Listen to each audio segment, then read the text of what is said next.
என் இனிய உலகத்தமிழ் மக்களே, தாய்மார்களே, பெரியோர்களே, சிறார்களே, என் அருமைச் சீடர்களே, யோக நண்பர்களே, யோக விரும்பிகளே, உங்கள் அனைவருக்கும் என் இனிய காலை வணக்கம்.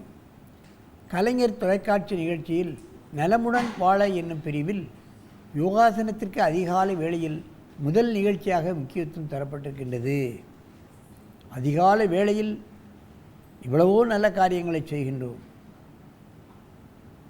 வீட்டில் உள்ள விசேஷங்கள்லாம் காலையில் தான் நடைபெறுகிறது. ஆகவே நாம் பள்ளியில் படிக்கும்போதும் சரி, வேலைக்கு செல்வதானாலும் நாம் உடல் சுறுசுறுப்பாக இருக்க வேண்டும், ஆரோக்கியமாக இருக்க வேண்டும், டென்ஷன் இருக்கக்கூடாது, மற்ற கோபதாபங்கள் இருக்கக்கூடாது. அப்பொழுதுதான் நமது வேலையையோ படிப்பையோ செம்மையாக செய்ய முடியும். அதைத்தான் நீங்கள் தெரிந்து கொள்ள வேண்டும்.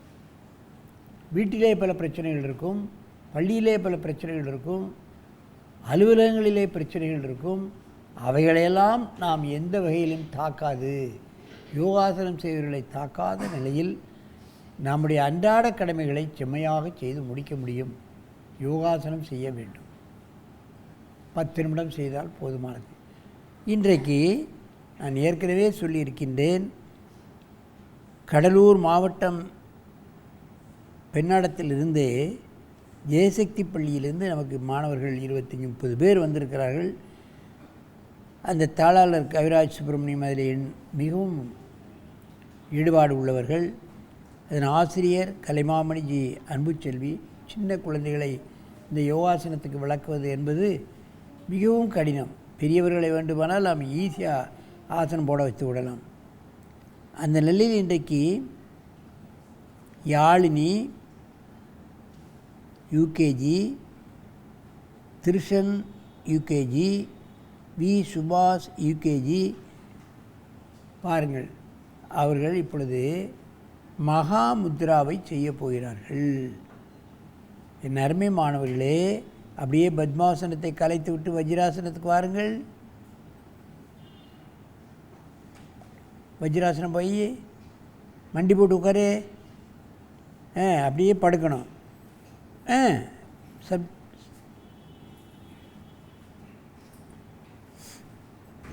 மகாமுத்ரா.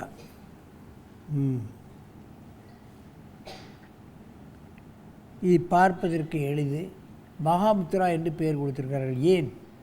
இதனுடைய பலன் அதிகம். அதான் மகாமுத்ரா.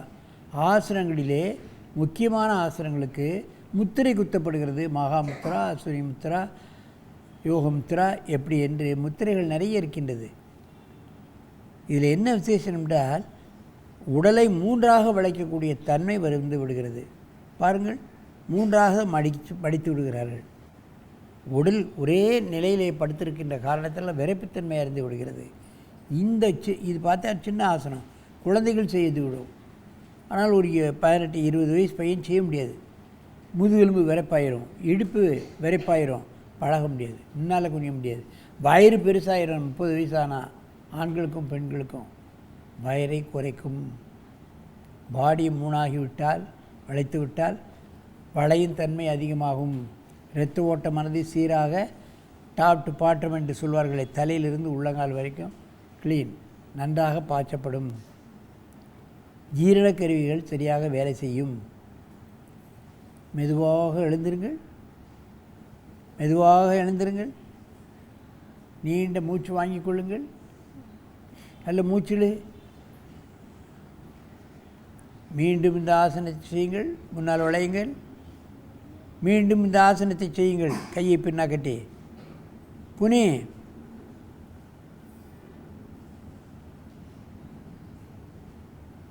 ஒரு 20 எண்ணிக்கை ஒரு 10 முறை காலையில் செய்தாலே போதும்.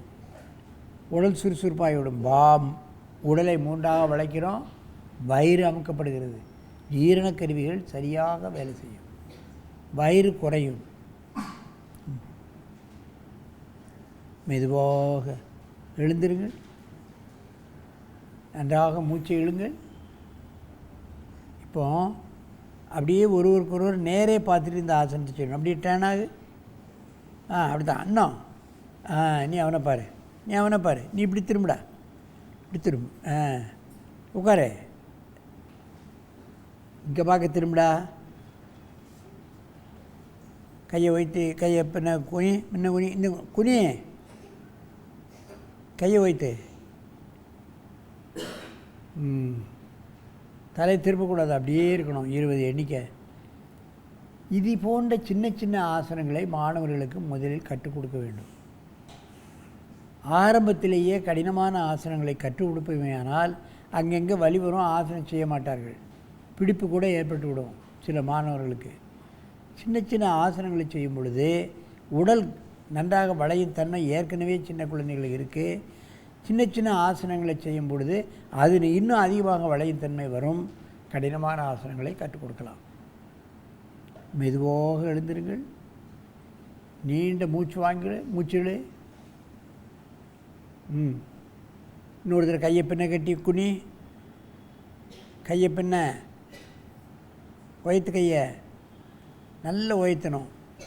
கையை உயர்த்த புஜங்கள் பலமாகும், கை பலமாகும். குனியும் போது அடிமுதுகெலும்பு, கழுத்து இதில் உள்ள பிரச்சனைகளெல்லாம் நீங்கும். டைஜஷன், கான்ஸ்டிபேஷன் இதெல்லாம் இருக்காது. டைஜஷன், நல்ல டைஜஷன் இருக்கும். ஜீரணக்கருவிகள் சரியாக வேலை செய்யும். மெதுவாக எழுந்திருங்க. நேரே பத்மாசனத்தில் பாருங்கள், அங்கே பார்த்து பத்மாசனத்தில் உட்காரு.